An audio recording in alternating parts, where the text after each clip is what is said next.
Hi, it's Donna here from Clever Crafting. Thank you for joining me again today. So this is day 7 of our Christmas special, 12 cards in 12 days.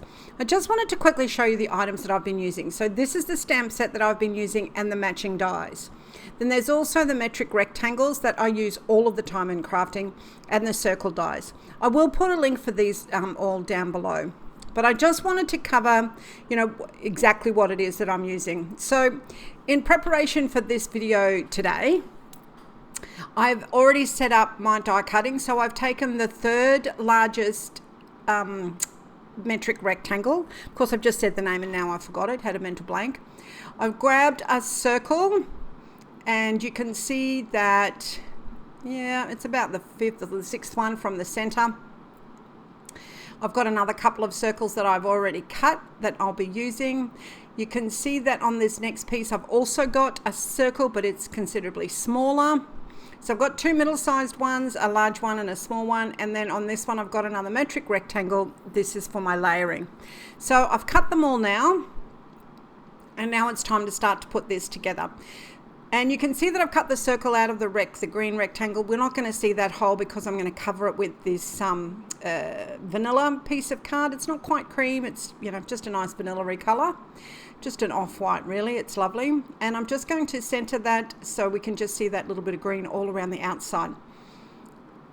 I like to do that with glue because I can move it around. Now I'm just grabbing, this is one of my daubers, and it's got a dark green on it. Now, I don't have that ink here. I think it's at my office.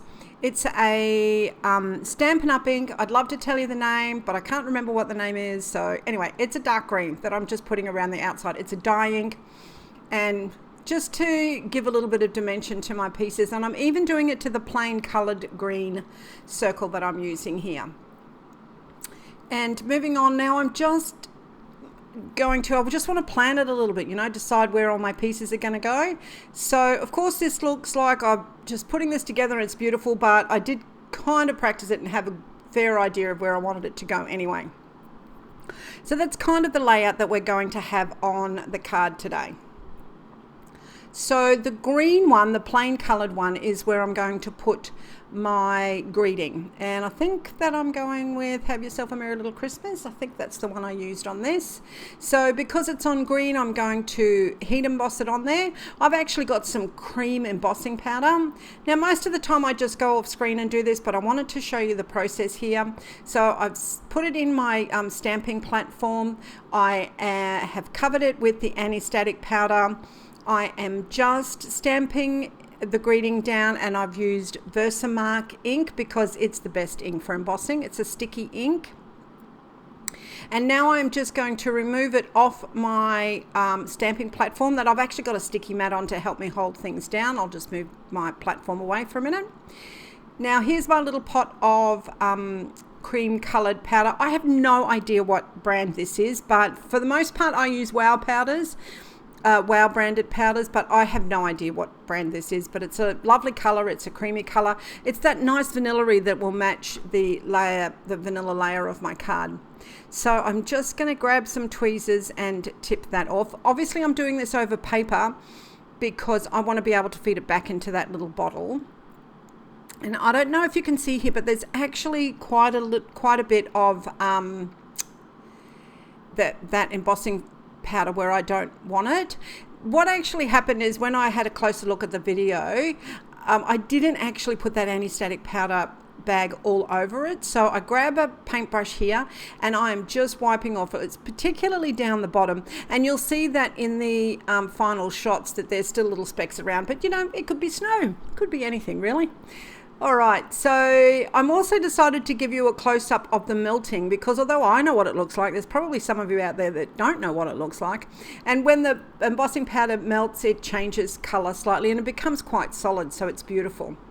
So you can see that now what I've actually done off camera is I've added string to the back of all of these little circles. I'm just wiping that anti-static powder off that green card. I didn't do it before, but I've popped some string on the back of them, and now I'm going to stick them down on my mat, my layered mat there. So this one's going down first. It's around about the center. Normally I take a photo with my phone and I have a look at it for reference, but I didn't this time, so I'm just guessing. But I'm pretty sure it's going to work out. Well, I've already seen the end of it, so yes, I do know it works out. I'm quite happy with it actually. So, all right, so the first one I stuck down with glue. The second one I stuck down with one layer of double-sided foam tape. This is the stuff I get from Bunnings and it's only 1 mil thick. On this one, the top section that I just took the backing paper off is 1 layer. The rest of it is 2 layers because I'm overlapping it, 2 layers of double-sided foam tape, because I'm overlapping it on the bauble that's actually got a layer, one single layer of double-sided foam tape. Now this little bauble that I'm putting down the bottom here, all of a sudden they're not circles anymore, they're Christmas baubles. This one has actually got 3 layers of the double-sided foam tape, so it sits up 3 mil. And I didn't need to worry about putting just some double or a single on that one because it was going underneath, you know, kind of only overlapping that green one a little bit. All right, so I've just put some double-sided foam tape, not foam tape, just double-sided tape at the top on the back, and I'm just going to fold these strings that I put on the card over the back and sticking it on that double-sided tape, just double-sided tape. I've then put another lot of double-sided tape and I've put this all around the outside. As you know, I generally use glue these days, but I wanted to use double-sided tape because I wanted to make sure that those strings were really, really secure. Also wanted to show you this little trick that I do a lot, particularly when I've got quite a few layers on the cards. So I've just put the double-sided tape all the way around and I've removed a little bit of it and folded it out from 2 opposing corners. Just going to trim those strings there. Not that I needed to, but thought I would. And so I've pulled that tape back on 2 opposing corners, you can see, so that will be all 4 strips. I'm lining it up on my card and pressing down in those corners that are where the paper has been released already. It's a little bit sticky, and I am just pulling the rest of the released paper out and pressing it down. All right, so now we've been making all sorts of Christmas cards. I like this card. I love the way that it's turned out. But someone mentioned to me in one of my classes yesterday, oh, are we going to be making more Christmas cards? Of course we're going to be making more Christmas cards. It's coming into November. It's what we do. But I do want to show you that although all of these are Christmas cards, you can actually use pretty much the same designs if you change them up a little bit for other areas as other times as well. So this is a birthday card and it's basically the same card, the same size circles, positioned in almost exactly the same way, except instead of having the strings going up to the top, I've got the strings going down the bottom with a bow, so now they're balloons instead of baubles. Anyway, I hope you enjoyed it tonight. I'd love you to go and check us out on Facebook, and we've got number 8 coming tomorrow, so until then, stay safe and happy crafting.